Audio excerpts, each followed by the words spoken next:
Hey guys, welcome back to my channel. And for those of you who are new, my name is Ai, and I am or was an international student in Canada.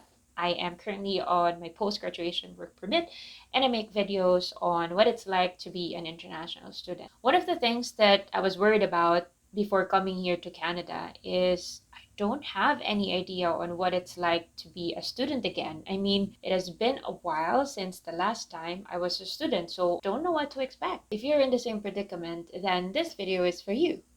Whether you're waiting for your visa or just got your visa approved and you're preparing to fly here to Canada, this might also be one of your concerns. And I decided to make this video to at least appease your mind and give you some idea on what it's like to be a student here in Canada and what are the differences that I noticed. All right, so let's get started.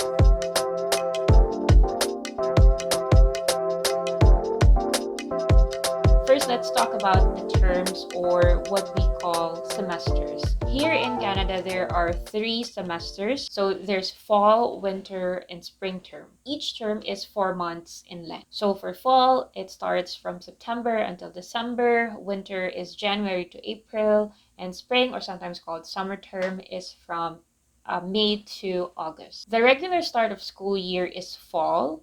However, since majority of students coming here to Canada to study is taking diploma or postgraduate certificate, it doesn't really matter if you start fall, winter, or spring. Most of the colleges have prepared for students to start any term of the year. For 1 year certificate, you would really have to study for only 8 months.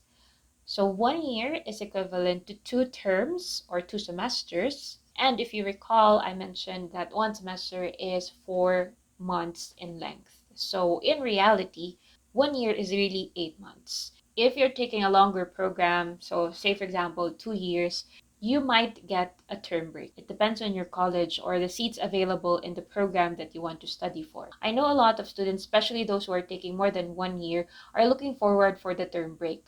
Why?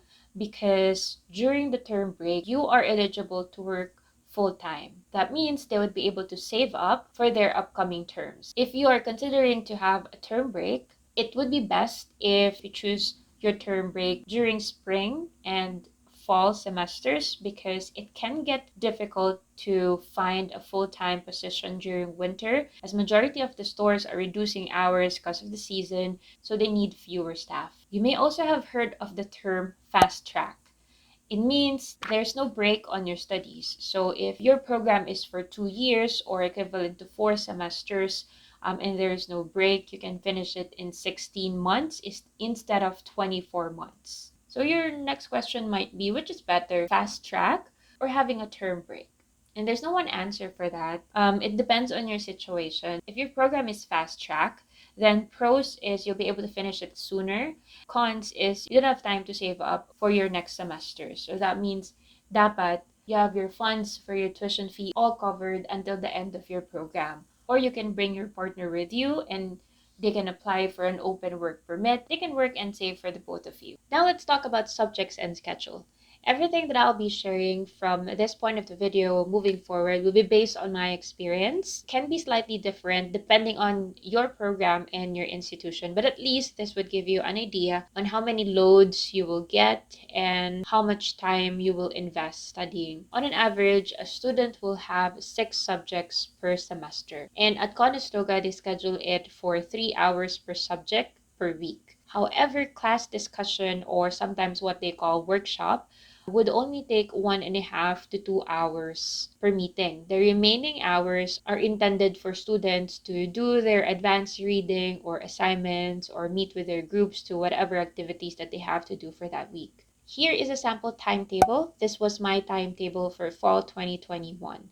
As you can see, I have 6 subjects. All of them are scheduled for 3 hours each. But again, just like what I mentioned, my professor really do discussions for 1.5 to 2 hours. I will not go through it because madali naman siyang intindihin. If you want to look at it closely, you can pause this video. I also want to share a difference in terminology that I noticed here in Canada and in the Philippines. So in the Philippines, when someone asks you, anong course mo? Or what is your course? someone would answer, oh, I am taking Bachelor of Science in Nursing or Bachelor of Science in Engineering. Course is equivalent to program in the Philippines. However, here in Canada, when they say course, they really refer to subject.